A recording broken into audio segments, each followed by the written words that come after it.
السلام علیکم ورحمۃ اللہ وبرکاتہ. کیا حال ہے ہم سب کے؟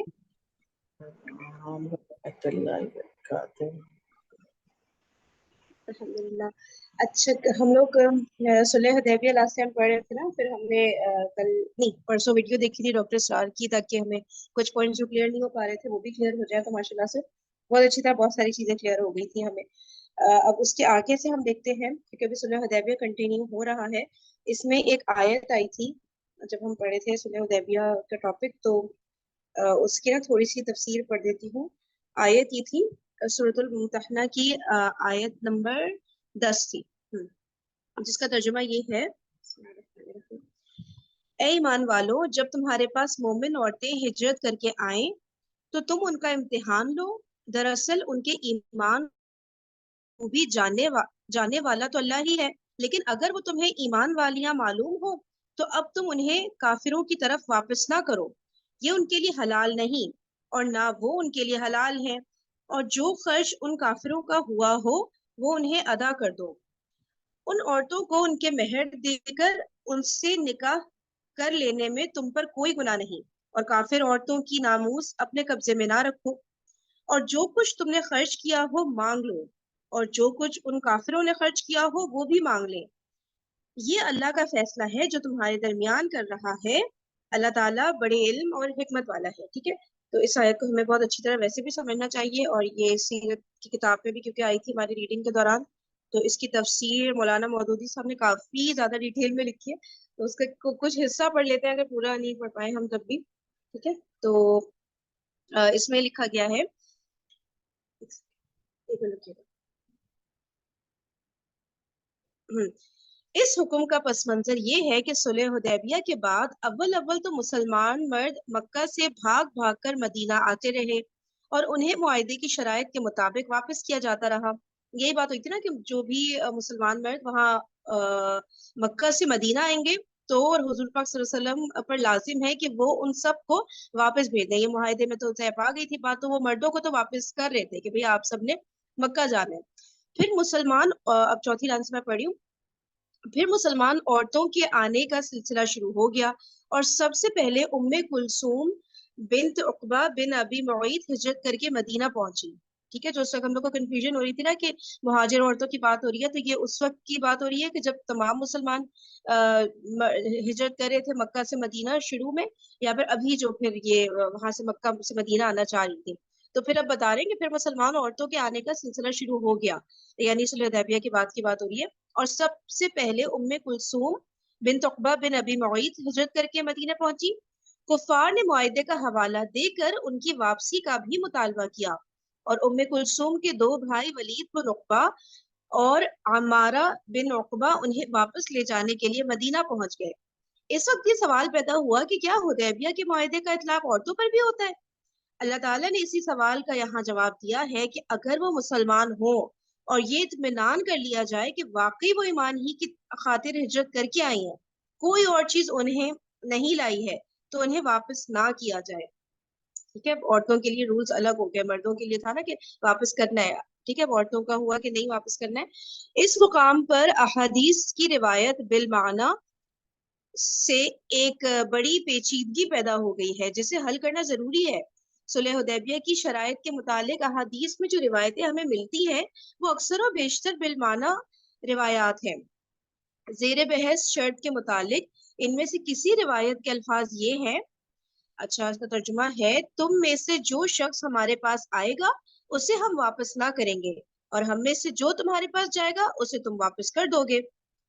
کسی میں یہ الفاظ ہیں: رسول اللہ کے پاس ان کے اصحاب میں سے جو شخص اپنے ولی کی اجازت کے بغیر آئے گا اسے وہ واپس کر دیں گے صلی اللہ علیہ وسلم. اور کسی میں ہے، اچھا کسی میں یہ الفاظ ہیں، تھرڈ بتایا جا رہا ہے: قریش میں سے جو شخص محمد صلی اللہ علیہ وسلم کے پاس اپنے ولی کی اجازت کے بغیر جائے گا اسے وہ قریش کو واپس کر دیں گے.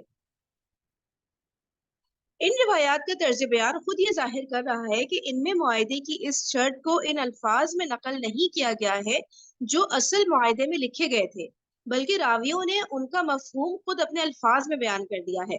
لیکن چونکہ بکثرت روایات اسی نوعیت کی ہیں، اس لیے عام طور پر مفسرین و محدثین نے اس سے یہی سمجھا ہے کہ معاہدہ عام تھا جس میں عورت مرد سب داخل تھے، اور عورتوں کو بھی اس کی روح سے واپس ہونا چاہیے تھا۔ اس کے بعد جب ان کے سامنے اللہ تعالیٰ کا یہ حکم آیا کہ مومن عورتیں واپس نہ جائیں، تو ان حضرات نے اس کی یہ تعویل کی کہ اللہ تعالیٰ نے اس آیت میں مومن عورتوں کی حد تک معاہدہ توڑ دینے کا فیصلہ فرما دیا، مگر یہ کوئی معمولی بات نہیں ہے جس کو اس آسانی کے ساتھ قبول کر لیا جائے۔ اگر معاہدہ فی الواقع بالتخصیص مرد و زن سب کے لیے عام تھا، تو آخر یہ کیسے جائز ہو سکتا تھا کہ ایک فریق اس میں یک طرفہ ترمیم کر دے یا اس کے کسی جز کو بطور خود بدل ڈالے؟ کتنی ڈیفیکلٹ سچویشن ہو گئی ہوگی نا۔ اور بالفرض ایسا کیا بھی گیا تھا، تو یہ کیسی عجیب بات ہے کہ قریش کے لوگوں نے اس پر کوئی احتجاج نہیں کیا۔ قریش والے تو رسول اللہ صلی اللہ علیہ وآلہ وسلم اور مسلمانوں کی ایک ایک بات پر گرفت کرنے کے لیے خار کھائے بیٹھے تھے۔ انہیں اگر یہ بات ہاتھ آ جاتی کہ آپ شرائط معاہدہ کی صریح خلاف ورزی کر گزرے ہیں، تو وہ زمین و آسمان سر پر اٹھا لیتے، لیکن ہمیں کسی روایت میں اس کا شائبہ تک نہیں ملتا کہ انہوں نے قرآن کے اس فیصلے پر ذرا برابر بھی چون و چران کی ہو۔ واو!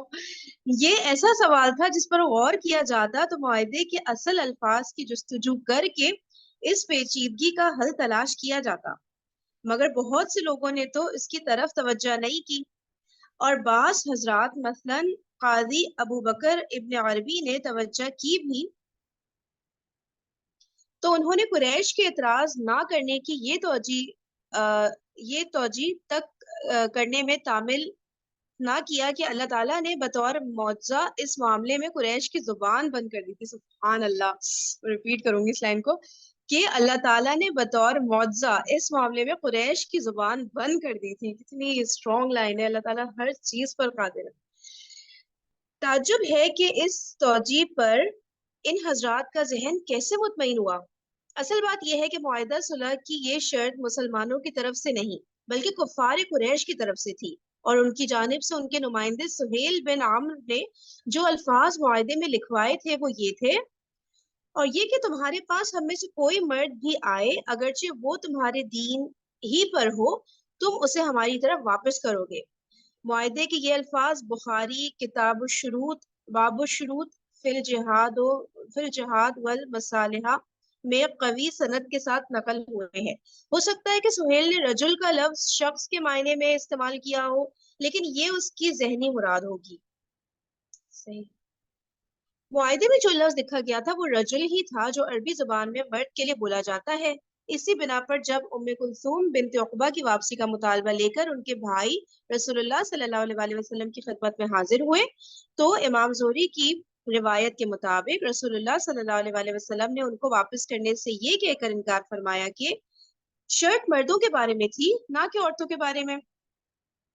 اس وقت تک خود قریش کے لوگ بھی اس غلط فہمی میں تھے کہ معاہدے کا اطلاق ہر طرح کے مہاجرین پر ہوتا ہے، خواہ وہ مرد ہو یا عورت، مگر جب حضور صلی اللہ علیہ وآلہ وسلم نے ان کو معاہدے کے ان الفاظ کی طرف توجہ دلائی تو وہ دم بخود رہ گئے اور انہیں ناچار اس فیصلے کو ماننا پڑا۔ معاہدے کی اس شرط کے لحاظ سے مسلمانوں کو حق تھا کہ جو عورت بھی مکہ چھوڑ کر مدینہ آتی، خواہ وہ کسی غرض سے آتی، اسے واپس دینے سے انکار کر دیتے، لیکن اسلام کو صرف مومن عورتوں کی حفاظت سے دلچسپی تھی۔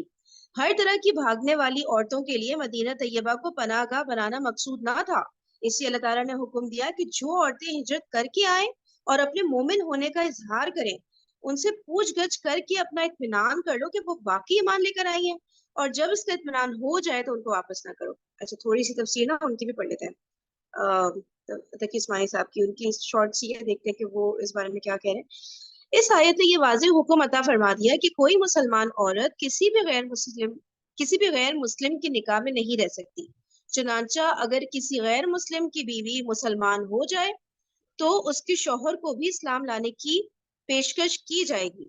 اگر وہ بھی عورت کی عدت کے دوران اسلام قبول کر لے تو ان کا نکاح باقی رہے گا، لیکن اگر وہ مسلمان نہ ہو تو اس کی مسلمان بیوی اس کے نکاح سے نکل جائے گی اور عدت کے بعد کسی مسلمان سے نکاح کر سکے گی۔